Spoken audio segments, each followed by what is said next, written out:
भारतीय भूगोलाचा इतिहास त्याचा स्वाध्याय आपण पाहूया. प्रश्न क्रमांक अ, खालील संकल्पनाचित्र पूर्ण करा.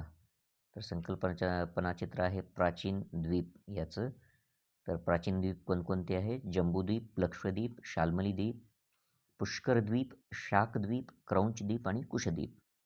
त्यानंतर पुढील प्रश्न प्राचीन भौगोलिक संकल्पना. त्यामध्ये विश्व, भारतवर्ष आणि कालमापन या संकल्पना त्यांनी दिलेल्या आहेत. बाकीच्या संकल्पना पृथ्वी, द्वीप, वातावरण व ऋतू. योग्य शब्द निवडून खालील विधाने पूर्ण करा. काय दिलेले आहे? पुष्कर, आशिया आणि पृथ्वी. तर इथे जम्बूद्वीपाचा आशिया खंडात सर्वात जास्त भाग आहे. प्रश्न क्रमांक 1चं उत्तर. त्यानंतर कमळपाणीयुक्त सरोवराचा भाग म्हणजे पुष्कर द्वीप होय. आणि चंद्रग्रहणात पृथ्वीची छाया चंद्रावर पडते. अशा प्रकारचे त्याची उत्तर आहेत. प्रश्न क्रमांक ई, गटातील वेगळा घटक ओळखा. तर इथे लक्षद्वीप, जम्बूद्वीप, कुशद्वीप आणि पुष्कर द्वीप अशी द्वीपांची नावं दिली आहेत. तर याच्यातील वेगळा घटक कोणता आहे? तर हा लक्षद्वीप आहे. लक्षद्वीप, कारण द्वीपाचं नाव त्या काळात होतं प्लक्षद्वीप. लक्षद्वीप हे आत्ताचे नाव आहे.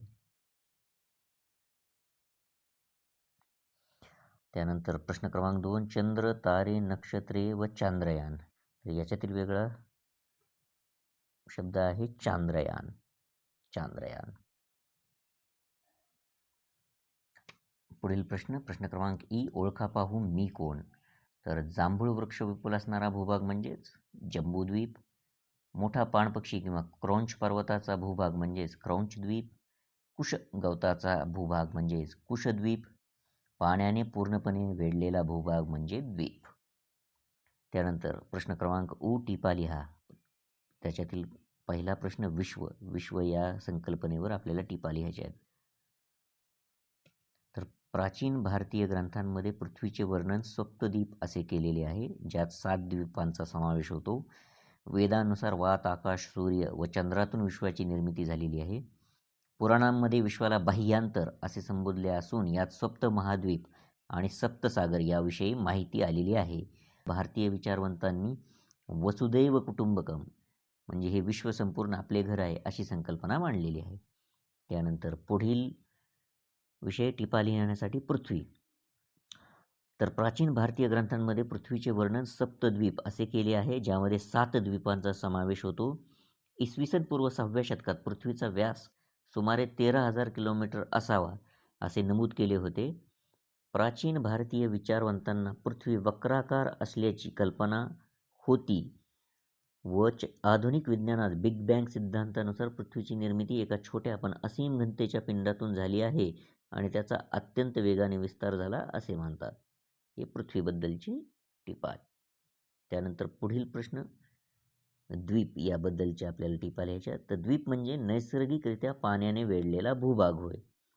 प्राचीन ग्रंथांमध्ये सप्तद्वीप 7 द्वीप असल्याचे वर्णन केलेले आहे. पहा, तर द्वीप ही संकल्पना प्राचीन भारतीयांनी मांडली आणि जम्बूद्वीप, लक्षद्वीप, शाल्मली द्वीप, कुशद्वीप, क्रौंच द्वीप, शाकद्वीप, पुष्कर द्वीप असे 7 द्वीप असल्याचे वर्णन केलेले आहे.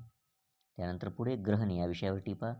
पृथ्वीची छाया चंद्रावर पडते वर ती वर्तुळाकार असते. यावरून पृथ्वी गोलाकार आहे याचे ज्ञान प्राचीन भारतीयांना होते आणि या काळात ग्रहण, स्पर्श, खग्रास, खंडग्रास, मोक्ष या ग्रहण विषयक संज्ञा रूढ झाल्या. प्रश्न क्रमांक उ, दिनदर्शिकेचा वापर करून पुढील कृती पूर्ण करा. तर मी आता तुम्हाला तो तक्ता पूर्ण दाखवत नाही, ती जी आकृती आहे ती दाखवत नाही. अशा प्रकारे त्याची उत्तरे येतील. सर्वात बाहेरच्या रकान्यांमध्ये वेगवेगळ्या सणांची नावे आहेत. पहा, वटपौर्णिमा दिलेल्या आहे त्यांनी. त्यानंतर आषाढी एकादशी, रक्षाबंधन, गणेशोत्सव, नवरात्रोत्सव, दिवाळी, नाताळ, मकर संक्रांती, महाशिवरात्री, गुढीपाडवा, अक्षय तृतीया व बुद्ध पौर्णिमा. त्याच्या खालच्या रकान्यामध्ये जुलै आणि मार्च अशी 2 महिन्याची नावं दिलेली आहेत. त्याच्यामुळे ही वक्राकार अशी जुलैनंतर ऑगस्ट, सप्टेंबर, इथे सप्टेंबर आहे पहा, ऑक्टोबर, नोव्हेंबर, डिसेंबर, जानेवारी, फेब्रुवारी, मार्च, एप्रिल, मे आणि जून ही इंग्रजी महिन्याची नावे. त्याच्या आतल्या रकान्यामध्ये वैशाख, पौष आणि भाद्रपद ही 3 नावे त्यांनी दिलेली आहेत. तर तिथे मराठी महिने येतील पहा, अश्विन, कार्तिक, मार्गशीर्ष, पौष, माघ, फाल्गुन, चैत्र, वैशाख, ज्येष्ठ, आषाढ, श्रावण, भाद्रपद. आणि त्याच्या आतमध्ये 6 ऋतू दिलेले आहेत. तर त्याच्यापैकी वसंत, हेमंत आणि वर्षा हे 3 ऋतूंची त्यांनी नावं दिलेली आहेत. शरद, शिशिर आणि ग्रीष्म तुम्हाला लिहायचं आहे. ऋतुचक्र जे आहे उन्हाळा, पावसाळा आणि हिवाळा त्यांनी दिलेलं आहे. अशा प्रकारे त्याचं आकृती काढून तुम्ही उत्तर लिहा. त्याच्या पुढील प्रश्न आकृती क्रमांक 2.2 प्राचीन द्वीप नकाशाचे निरीक्षण करून खालील प्रश्नांची उत्तरे लिहायची. हा तो नकाशा आहे पहा आणि पहिला प्रश्न काय आहे त्यातील तुम्ही नंतर प्रश्न पाहून घ्या. आफ्रिका खंडात कोणकोणत्या द्वीपांचा समावेश होतो? तर आफ्रिका खंडात पहा इथे शाल्मली द्वीप, लक्षद्वीप आणि कुशद्वीप या द्वीपांचा समावेश होतो. त्याच्यातीलच पुढील प्रश्न आहे पहा, भारताचा भाग कोणत्या प्राचीन द्वीपाशी संबंधित आहे? तर भारताचा भाग हा पहा जम्बूद्वीप या प्राचीन द्वीपाशी संबंधित आहे. आणि प्रश्न क्रमांक 3 आहे त्यातील पूर्वेकडील भूभागाचा समावेश कोणत्या द्वीपात होतो? तर इथे पहा हा पूर्वेकडील भूभाग पुष्कर द्वीप या द्वीपामध्ये त्याचा समावेश होतो.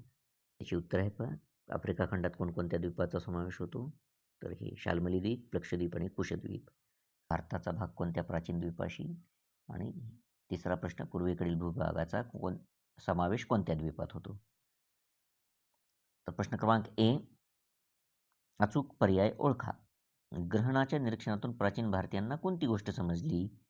ऋतूबदल, पावसाचे प्रमाण, वाऱ्याचा वेग की पृथ्वी आणि इतर खगोलीय वस्तूंची स्थिती? तर त्यांना काय समजलं? पृथ्वी आणि इतर खगोलीय वस्तूंची स्थिती. तसे त्यानंतर प्रश्न क्रमांक 2 दिशा ओळखण्यासाठी कोणती निरीक्षणे उपयोगी पडतात? पाऊस, सूर्योदय, वारा आणि नदी. तर बरोबर पर्याय काय आहे? सूर्योदय. आणि जम्बूद्वीप म्हणजे काय? लहान बेट, मोठा भूभाग, पर्वत की नदी? तर याचं बरोबर उत्तर काय आहे? मोठा भूभाग. भूगोलातील दुसरा पाठ भारतीय भूगोलाचा इतिहास याचा स्वाध्याय आपण पूर्ण केलेला आहे. व्हिडिओ आवडले असल्यास लाईक नक्की करा. तुमच्या मित्रांपर्यंत आणि नातेवाईकांपर्यंत व्हिडिओ जरूर पोहोचवा आणि चॅनलला सबस्क्राईब करायला विसरू नका. धन्यवाद.